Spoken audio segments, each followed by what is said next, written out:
Hello everybody, my name's Jill Gibson and this is the second part of my ABC of Saving the Planet. If you happen to watch the first video, that was all about rubbish. Today is something slightly different. So I'm actually going to work backwards this time. I'm going to go from C to B to A, and I'm not going to do the introduction about sort of who I am and why I'm talking to you on Green Week. If you want to hear that bit, you'll have to go and watch the other video. So I'm going to work backwards from C to B to A, and my first C is for consumerism. I've got a couple of isms in today's talk. Consumerism. So we are bombarded by adverts all the time in our Facebook feed, on the television, on the billboard posters, at the bus stop. Everywhere we look, there is advertising and marketing from companies wanting to encourage us to buy the latest thing, the best thing, the biggest thing, the newest thing. We are continually being tempted, if you like, that whatever we have is now a bit out of date, or it's a bit old, or it's not as cool, it doesn't have as many gadgetry and wizardry and so on. And you know, marketing companies are trying to get us to spend more money, and spending money helps to grow the economy, and we are being encouraged to buy more stuff that maybe we don't really need, or perhaps we could have repaired something that was getting a bit old, rather than always feeling that we need to go out and buy new things. But the reason we have so much, and I'll come back to consumerism in a different way in a moment, but the reason we are bombarded so much about consumerism and buying new things is because our model is capitalism. Our country, not just our country, the world really, or certainly the Western world, is modelled on the structure of capitalism. And capitalism is based on growth. So in order for stakeholders and shareholders to make money from their investments, companies have to grow. It's not enough just to make really good baked beans. You have to diversify. You have to be able to make other product or other ways of selling your baked beans, in order to increase the profits and increase the margins so that the shareholders continue to make more money from their original investment. But the problem with capitalism, and the problem with basing our society model on continuous growth, is that we only have one planet. We have one planet, we have a finite amount of resources, particularly things like the fossil fuels. We've already hit problems with coal. In the future, we will hit other problems. Of course, all of our electricity is still generated by the burning, etc., of fossil fuels. But we have one planet, a finite number of resources, and people who are getting really burnt out. There are more reports of stress, there are higher levels of suicide, there are more people getting signed off work with anxiety and depression and back pain and so on. And it used to be that everybody was prepared to work really hard for an upcoming deadline. If there was a big project and a big delivery, all hands on deck, work the weekend, stay up late working. But it seems over recent years that that is becoming more and more the norm. To certainly before COVID, you know, to be there early, to be one of the first to arrive at the office, to work late, to be seen to work late, to be prepared to stay on and do above and beyond what your contract asked you to, not to go and take an hour for lunch and go to a restaurant or walk around the shops, but actually to eat at your desk and work through your lunch break. And that kind of attitude seems to be more and more typical. And even at the moment with COVID and lots of people working from home, this kind of demand to give more and more, to be very grateful that you've got a job and to put more into it than what is supposedly required of you. And people are getting really burnt out. People are losing that work-life balance. They're losing time with their families, and really feeling, you know, quite burdened by it. There's a very famous maxim that we should work to live, not live to work. And I feel that capitalism as our model for society doesn't really help us to achieve that. But the capitalism leads to lots of consumerism in a kind of a bad way. But there's also consumerism in a good way, is that we are consumers and we have an awful lot of power in our hands. So if I take you back to the mid 1980s, I was growing up in Northern Ireland and I had turned vegetarian. I was very passionate about animal. I'm not actually vegetarian now, but that's another story. I am still very concerned with animal welfare. I belong to a group called Compassion in World Farming, and I do try and buy my meat free range from the farm shop and so on. But at the time, I was vegetarian for 7 years. Very passionate about animal welfare and animal rights.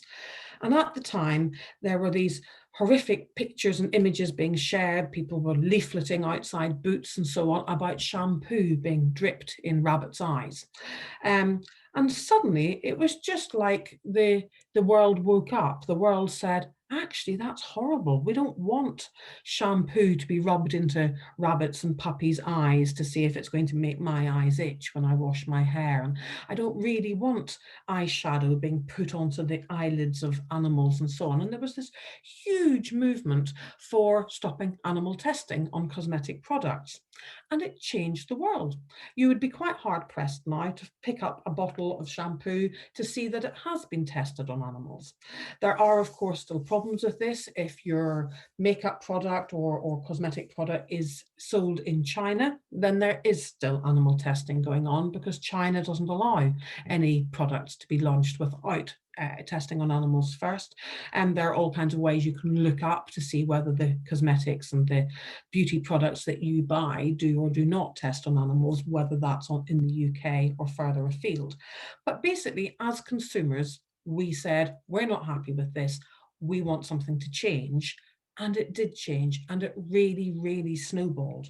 So many of us will have things like this in our purse. I've got a Sainsbury's Nectar card, I've got a Boots Advantage Points card, I've got a Morrison's More card, I've got a Tesco Club card. You know, we have these loyalty cards. And even if we don't go for the loyalty cards, every time we spend money in a shop, the receipt shows those shop owners, the managers, the guys at the top, what we like buying. That's why when they do have the loyalty cards, they're able to kind of tailor the offers to you. They go like, oh, she likes Barbara's Cruncher Mature Cheddar. Let's send her a money off coupon on that cheese that she buys. If you don't go shopping somewhere for a while, like I haven't been to Waitrose for a while, I do have a Waitrose card in there, they'll send me quite a nice money off voucher for my shopping to try and encourage me back into the shop. So every time we spend money anywhere and put things into our shopping trolley, we are sending a message to the supermarket owners, to the shop owners, about what shopping choices we make, what we want to see more of on the shelves. And every supermarket has a customer care line. They very often have comments cards at the customer services desk where you can fill things in. They will have an email address for customer care. And it's really easy to write to them to say, oh, I would really like to see you stocking this. So for example, one of the things I was talking about when I was talking about rubbish is aluminium foil. Aluminium foil can be recycled, and there are two companies that produce 100% recycled aluminium foil, and one of them is Baco Foil, one of the main aluminium foil manufacturers. So if you couldn't find it at your supermarket, there's nothing to stop you telling the supermarket that you were disappointed you couldn't find a certain product on their shelves. If you're really disappointed, you could threaten to leave. You could threaten to start shopping somewhere else. If you've ever tried to stop something like a mobile phone account or a Sky TV account, you will know how much they try to keep you with the offers that they then give you over the phone to try and make you stay. Or negotiating your car insurance, you know, they put your premium up a little bit. You say, oh, actually, I'm thinking of swapping to Admiral. Oh my goodness, they might be able to find you a discount that they didn't put into the original letter. So in the same way that consumers have changed things in the past, we as consumers today can continue to change things by telling the supermarkets that we want to see more of something. Many of you know, people who know me would know that I'm very passionate about fair trade. I ran the local fair trade group for nearly 10 years. We worked very hard across the borough to encourage more fair trade products to be on the shelves and so on in lots of different shops. And I have before, for example, said to Tesco that it's really hard to find fair trade bananas, whereas Sainsbury's, obviously, all the bananas are fair trade. But talking to the Meaningful Chocolate guy who came and did one of the talks during Green Week, he actually said that no supermarket was particularly better than any other. And I thought that was really interesting. They will all market themselves towards a certain demographic, a certain type of person in the population. And therefore, for some of them, it is good to have more ethical credentials. But he said when you sort of strip it all away, they're all much of a muchness. And I thought that was really interesting. But we can all influence what is in the shops by the things that we buy and the things that we raise with them. So consumerism doesn't always have to be a negative thing. We wield an awful lot of power as consumers, and we can use that to affect change. So from capitalism and consumerism came this idea of having a conscience. So I did talk about this a little bit when it came to the rubbish talk with ABC, because we blame other people a lot. We blame the supermarkets for too much packaging, or we blame the council for not taking certain things away. The idea of having a conscience with what I'm talking about today is to think about where things come from and to think about how hard other people work in order to produce the things that we really take for granted. So my eureka moment, and I was very lucky to have this eureka moment, was on a tea plantation in Kenya. And I was visiting it. My husband and I went traveling for a year, and we finished in doing 5 countries in Africa. And I was in Kenya, and I was in a tea plantation, and it was really, really hot. And I remember standing kind of fanning myself with some brochure or leaflet that I had, because I was so hot, and watching these ladies walk up and down the tea fields with these huge baskets on their back, collecting the tea leaves. And at the end, when the lady was taking questions, she'd said something about how things were much better than they used to be. And I asked her if it was anything to do with fair trade. I didn't really know anything about fair trade at the time. I knew it was a little logo that I'd seen on a few things like tea or coffee. And I said, oh, you know how you said things had really improved recently and it's much better than it used to be? Has that got something to do with fair trade? And oh my word, her face lit up as she started to tell me about fair trade and the difference that it had made to her life. And she told me that she had 4 children, and she could now afford all 4 children to go to school, and she could buy the textbooks that she needed to get for the older ones, and all of them had shoes this winter. And I stood there feeling so guilty. I just thought, oh my word, I never really thought about this before. I never really thought about where my tea came from. And it was like a massive wake-up call for me. And I came back thinking I'm really going to look for fair trade products. And it was fantastic. I started to buy fair trade honey, and it was from the exact region in Mexico where we had visited, and I'd seen the beehives and the beekeepers. And I started to buy fair trade tea, fair trade bananas, fair trade sugar, and so on. And then I moved here to Oakley, and the local magazine came through, and they were looking for people to join the fair trade group. And lo and behold, it was like the light was shining upon me. But this happens more and more. I mean, there's a really good program on a few years ago. You could probably get it on Catch Up TV or on YouTube. And it was called Blood, Sweat and Takeaways. And it was another real eye-opener. It was about rice. Or the episode that I watched was about rice, and it was about Thailand and about how the Thai rice farmers could no longer make enough money from the rice growing to support their families. So what happened was the young woman in the family would go to Bangkok and either work as prostitutes, which is very well paid, or they would go and work in chicken factories. And the chicken factory was very hygienic and very orderly and everything, but they were completely gowned and masked and hair back, and they would work a 12-hour shift on a production line plucking chickens. And you weren't allowed to talk to your neighbor. You worked for 12 hours. The only break you got was to go to the toilet. And they would work these massively long shifts in complete silence, just plucking chicken after chicken after chicken. And they would be sending the money back to support the family, while the grandparents would look after their children, their infant children, and their husband and the grandfather would be working the paddy fields. And this is all because the global price of rice has fallen so dramatically. We're often flooded with things on the market. I'll come to cotton in a second. Cotton begins with a C as well. But it was just so shocking that rice, which we think of as being a very cheap commodity, not just in the supermarkets, but if you go for an Indian takeaway or whatever, the rice is not the thing that you would think about as being so sort of valuable, and seeing that these people could no longer make a living from what they had traditionally done as a family for many, many generations, made me feel really bad. And I just thought, why are we doing this? Why are we wanting everything to be so much cheaper? It's this kind of race to the bottom. People often wonder why, when you phone a helpline, you're put through to somebody far away, maybe in a country like India or Bangladesh, and not somebody in the UK. And that, again, is this race to the bottom. Let's open a call centre in a country where you can pay the workers very little, and they don't have any workers' rights, and they don't have unions, and therefore you can run your call centre at a fraction of the cost that it would be if it was here in the UK. Cotton is a really good, cotton is great for our skin, yeah, great for our skin, great, very breathable fabric. Not very good for the planet, and definitely not very good for the people who work on the cotton plantations. Cotton only uses 3% of the world's arable land, so our agricultural land, 3% is devoted to cotton production. It uses over 35% of all the pesticides and fertilizers that we use in the world.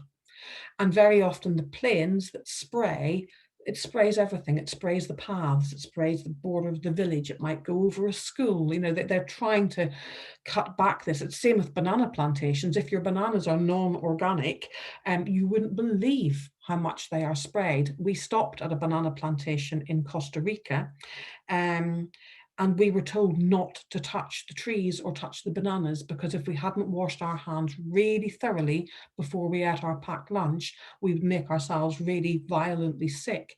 And this banana crop plane literally flew over the village and over the school. So cotton is really these really strong pesticides and fertilizers that the farmers are dealing with, and it's quite hard work growing cotton. You know, to make one t-shirt you need 8 meters squared of plants, and they have to grow for 8 months. And unfortunately there has been so much subsidized cotton growing in America that African cotton is now seen as very expensive. And again, lots and lots of livelihoods. Most of our cotton used to come from Africa, but now, because of subsidized deals in America, flooding the market with cheap cotton, you know, like for Fruit of the Loom, and I'm not picking them out specifically, but for American cotton companies, it has really driven down the global price for cotton, making it very hard for the African farmer to make a living from it. So when you're shopping, have a conscience. Think about where things come from. Think about the people who have made them. Think about the impact on the planet, and try and use that to influence some of your shopping choices. Having a conscience means looking at the label. I used to sometimes get into arguments with people. They would say about farmers, they would say, oh, you're telling me about these African farmers. What about British farmers? You know, what about supporting the British farmers? And I would say, well, when it comes to fair trade, there are only two things where there's a conflict. There is sugar, because you could buy beet sugar grown in the UK, and there's honey. And it's like, if you're buying British honey, that's fabulous. I'm not going to ask you to change to a fair trade one. I'm really talking to the people who pick up any old honey. They pick up a Gales or a Rouse or whatever, and they don't look at the label and they put it in their trolley. Those are the people that I'm talking to. Why not look for a UK honey and support the British beekeepers, or look for a fair trade honey and support the, for example, Mexican or Chilean beekeepers? Having a conscience means having a look at the labels, having a look at where things come from, thinking about who owns what. You know, Abel and Cole, the veg box scheme, is actually owned now by a huge frozen food company. Both Method and Ecover who made their names as being very ethical, no testing on animals, no harmful chemicals and so on, are both now owned by a huge conglomerate who do test on animals. So they might still say, oh yes, but we're not testing the method stuff on animals, but actually they're owned by a company which does test on animals. So lots of ethical questions that could come up. I'm just going to dip down to pick up a book to show you that I read once.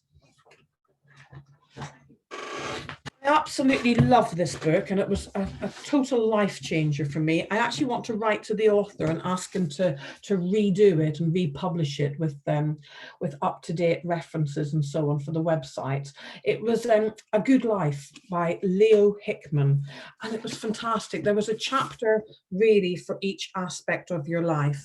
So food and drink, home and garden, travel, you, family, community, money, and work. Just so full of good things. On the back there was what should I buy? An organic apple from New Zealand, or a fair trade apple from South Africa, or a non-organic apple that was grown locally? Those kinds of ethical questions. The answer was the locally grown apple because of the air miles. This, and again, there might be a more up-to-date version of this out now, but the new Green Consumer Guide, about how to make some ethical choices when it comes to what you choose to buy. And I really loved these two little books. They were from a company called Go Mad, Go Make a Difference. We are what we do. So there was Change the World for a £5 and Change the World 9 to 5, which is about businesses. I really enjoy things like this that just maybe make us think about things a little bit differently and what we can do to make a difference in our sphere, in our lives. There we go, Go Make a Difference. So 500 daily ways to save the planet. Maybe a nice little stocking filler for somebody who wants to make a few differences. So having a conscience and thinking about where things come from leads me on to B, big business. So I'm not suggesting that we start completely boycotting everybody. I'm certainly not advocating anything illegal where we go and attack big business, but just to think about local businesses and smaller businesses. And I don't just mean the little independents. I'm a big fan of supporting local business. If I want flowers for somebody, I would like to use La Luna in the village, a small independent florist. If I want some health foods or nice little gifts, I'm much less likely to go into Festival Place and go to Holland and Barrett. I'm much more likely to go to the Little Barn health and gift shop next to the farm shop, trying to support those local businesses. But I'm also thinking of shops like, say, Robert Dias or Waterstones. If you only ever browse and then buy the thing off Amazon or off the internet, before you know it, those shops will be gone, and then you might be really sad. If we don't use them, they will disappear. The high street is changing before our eyes. The shops that you want to keep, make sure you buy things from them sometimes. I bought a recipe book quite recently in Waterstones. It was £2 more in Waterstones than it was if I'd ordered it off Amazon. But for £2, I would rather keep Waterstones there, for that small difference. Robert Dias, if I go into Robert Dias to look for something and they don't have it, they will always say something like, oh, have you thought of trying Wilko's? Or, Argos might do that. They want you to leave town having found the thing that you were looking for. And I love that customer service. It's not about just keeping you there as their customer. They want you to find the thing that you need. Really helpful. And so think about where you shop and where you could support so that it's not all just going to be good. And I am not guilt-free in this. We have Amazon Prime and we use Amazon quite a lot. It's so convenient. It's so handy. If you need something quickly, it comes quickly. If you forgot to get something for a birthday, and I kind of loathe myself at the same time for using Amazon, because they, they're not the greatest company when it comes to their taxes and things like that. And things like maybe switching your search engine from Google to Ecosia, because for roughly every 10 or 20 searches that you perform on Ecosia, so Ecosia, it's a search engine like Google.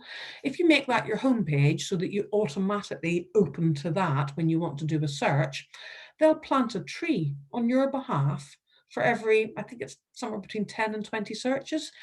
So if you think how frequently these days we need to look things up on the internet, you could be planting trees as you go, and maybe making people like Google wake up a bit to the more ethical side of things. So think about the smaller shops, think about the places that you could be supporting. Pack Lane party shop to do balloons for people's birthday, that sort of thing. It's like a small local business, and if we don't support them, they will disappear. So thinking about your buying habits, I happen to notice that down below me, I have my lovely little string shopping bags, which I really like. These were from IKEA. My mother-in-law got me them ages ago. When I go out shopping, I have a variety of kind of jute bags or these bags, and like Hessian bags. I might have a couple of plastic bags. We do have some plastic bags in the house, and I tend to reuse them until they completely die. But when we're out thinking about our buying habits and how we can influence things, how we can change things by what we do. And it's one of those things, we can't all care equally about everything. Somebody has to care more about the donkeys in the donkey sanctuary, and somebody has to care more about the children who need Childline, and somebody else will want to care more about, I don't know, the owls at the owl reintroduction program and so on. We will all have things that we can get worked up about, get fired up. We can't be fired up about everything equally. We can't love the donkeys and the lifeboats and to the same extent. But it's just about caring and about thinking about what we do and the impact it has. It's all that thing like the little ripple in the big pond. Really small changes here could make a massive impact for somebody somewhere else. When I was very involved with fair trade, we had a tea grower come to speak at BCOT. We did a really massive event called Change Your Cuppa. And we did this big event at BCOT, and I went and met this tea plantation owner at Basingstoke Station and brought him home to have tea here before we went to do the event. And it was so fascinating talking to him. And they sold 2% of their tea to Clipper for an organic fair trade tea blend. 2%. And with the money that they'd made from that in the social premium, they had set up a health clinic manned 24 hours a day, so that it had paid for the clinic, it had paid for these nurses to be trained. So there were 3 nurses who each did an 8-hour shift at this health clinic. Previously, the nearest hospital was over 10 miles away. And so in this region, even if you were really ill, the best you could hope for was to kind of hold on to somebody on the back of a bicycle and be transported over 10 miles to the nearest clinic. And now this clinic served not just their village, but 7 or 8 neighbouring villages as well. And that was just from 2% of their tea being sold at the fair price at a living wage. What we're seeing more and more around the country is people being forced to sell at below what it has cost them to produce it. And of course, in this country, we do have social services, we do have social security. The government won't stand by and literally let you starve to death. Your children can still get an education. Housing benefit will enable you, perhaps on a waiting list or whatever, but to keep a roof over your head. In other countries, they just don't have that safety net. So the buying habits that we have now, and thinking about just, some of the time making better choices, could have a huge impact on the people and the planet. The pesticides and the fertilizers, they're not great, you know. We're looking at the reduction in bee numbers because of all these pesticides that we're using. So if one of the supermarkets starts to do something, you know, show your support for them. Perhaps shop there a little bit more regularly, or write to the supermarket where you do shop, asking them when they're going to do something similar. So one of my examples, and I might have said it in the other talk, I'm not sure, is Ribena. Ribena comes in 100% recycled plastic bottles. I'm not saying everybody has to swap to Ribena, but if you drink Robinson's or Sainsbury's own brand or something, you could say to them, when are you going to do something like this? When are you going to follow what Ribena have done and make your bottles 100% recycled plastic? Again, you can do that gentle threat that you might think of changing. So all of this is bringing me to my A's, because A for awareness. Once you know about something, you tend to find out more. I discovered this originally when I got into animal rights, by getting interested in animal rights and animal welfare when I was really quite young. I then, if I saw a stall, I would have gone and picked up some of the leaflets. We didn't have the internet back then, but I would have actually gone and picked up some of the brochures. And then I would have seen more things that shocked me and horrified me, more things that made me care about that. It's been the same with fair trade. The more that I got involved with fair trade, the more I learnt about it, the more cross I got with our media for only ever doing bad news stories. You know, they once, it was a double-page spread on one of the newspapers about somebody in Haiti who'd exploited a loophole for migrant workers by not paying them fair trade prices to fair trade wages to help with the harvest. But it was after one of the really bad hurricanes, and they really needed help with the harvest. And some of the people who'd crossed over from Dominican Republic, you know, and it was like, really, I know so many good news stories about communities who have been helped enormously by fair trade. And yet that's not what you want to focus on. That's not what you want to tell people. We're a bit focused on bad news in this country.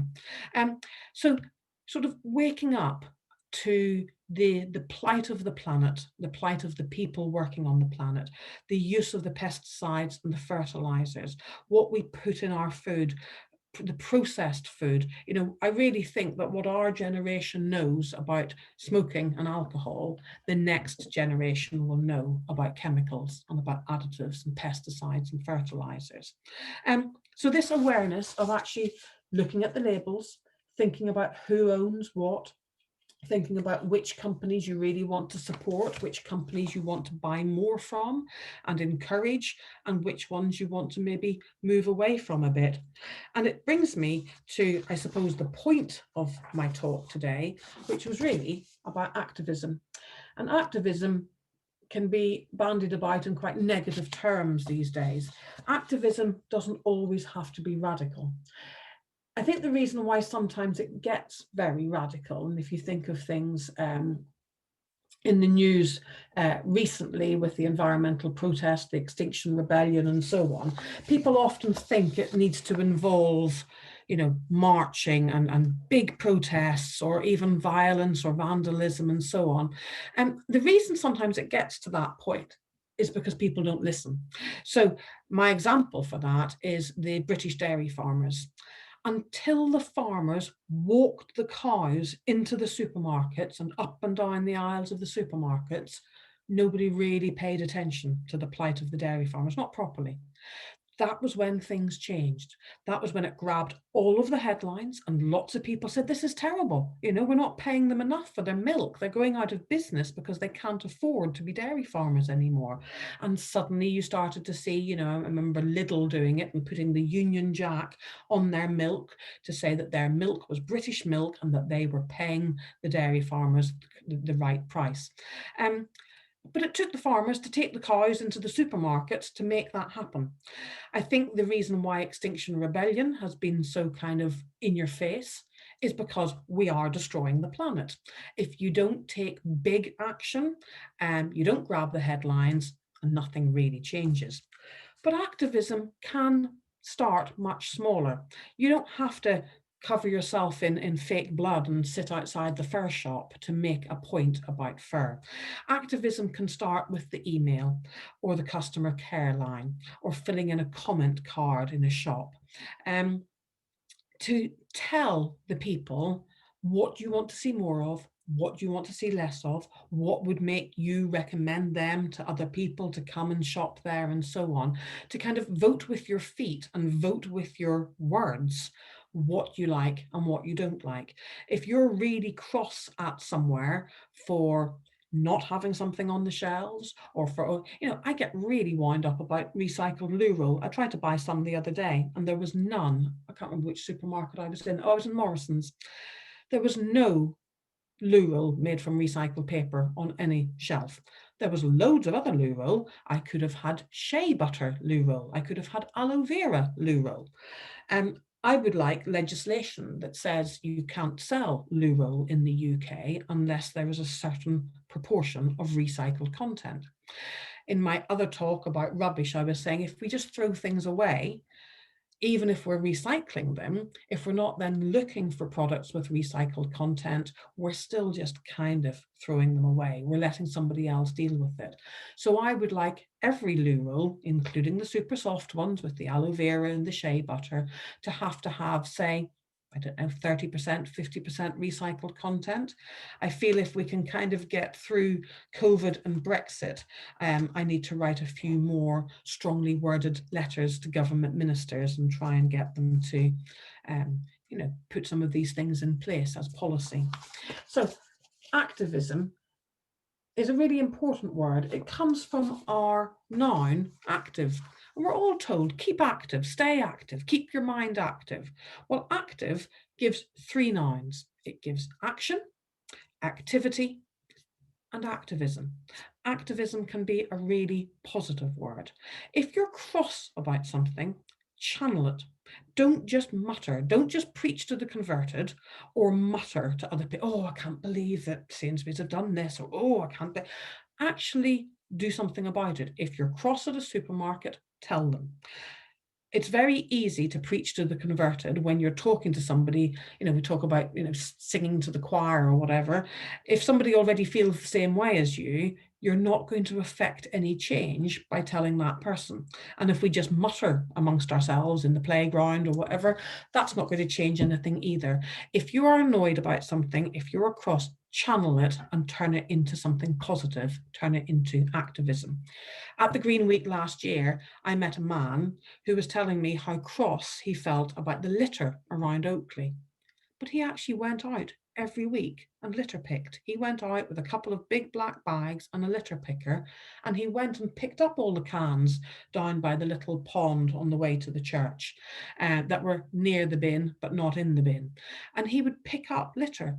And I said, I think that's amazing because you've taken your anger and you've done something really positive with it. You haven't just muttered about the litter, you've gone out and picked up the litter, making the village a better place for all of us.